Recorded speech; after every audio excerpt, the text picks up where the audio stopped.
Okey Tan Sri, tadi saya dengar Tan Sri mengatakan buku Malaysia ni di luar negara, orang luar negara mengumpul buku-buku yang bahasa Malaysia.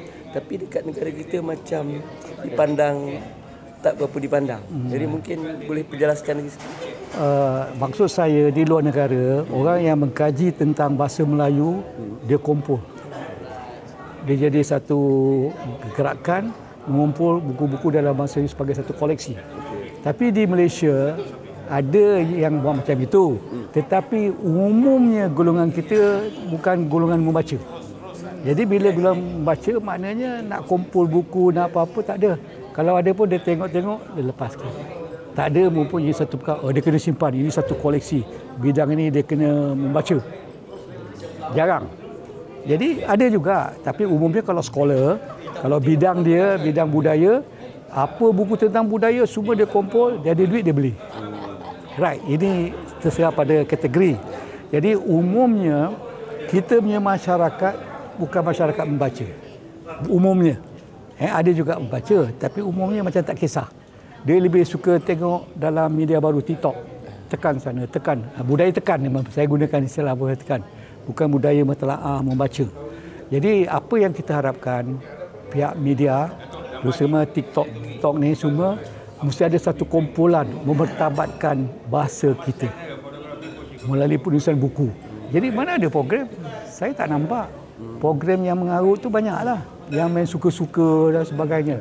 Jadi serius dalam ini. Jadi saya melalui Yayasan Pembangunan Buku Negara boleh menyokong peranan. Tapi kita ni bolehlah sikit cara umum memberi payung. Nak serius semua tu tak mampu. Jadi you all yang ada kumpulan-kumpulan ni kita bagi-bagi. Kumpulan ni mengumpul peranan wanita. Kumpulan ni anak-anak muda. Ini kumpulan persatuan. Jadi akhirnya individu, kumpulan belia-belia, kumpulan-kumpulan tertentu kumpulkan jadikan satu buku. Jadi anak-anak muda, dia bacalah anak-anak muda. Kalau anak-anak muda yang nak edit dewasa, dia baca buku orang tua-tua, pengalaman orang tua-tua. Jadi ini yang paling penting. Maksud saya tak kisah tu sebab golongan-golongan umumnya lah. Tapi yang kisah tu ada, tapi segelintir. Golongan biasanya intelektual lah. Pesara-pesara, dia baca orang tu, dia beli. Jadi sekarang terpengaruh layman orang biasa ni pergi kepada media baru, TikTok. Dia main, dia kumpul-kumpul. Jadi budaya tu lah, budaya TikTok. Budaya yang apa? Jari baca, lepas tu habis.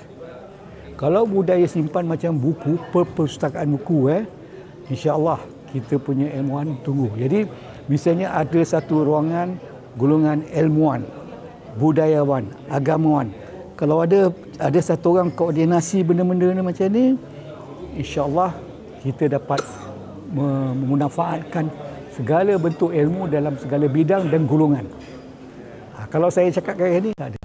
Jadi mungkin saya rancang, saya nak kumpul lah. Nanti saya nak buat sendiri pun tak mampu. Tapi kumpul golongan-golongan tertentu, kita bagi-bagikan. Golongan ni kumpul bagian wanita. Golongan ni, jadi yang boleh main peranan pihak universiti sebagai leader. Tapi layman ni pun ada. Okey, dia boleh kerjasama dengan universiti. Jadi maknanya bagi saya universiti melalui perpustakaan dia supaya dapat main peranan menghimpunkan bahan-bahan ini dan jadi satu wadah gerakan untuk memertabatkan warisan budaya melalui pembacaan.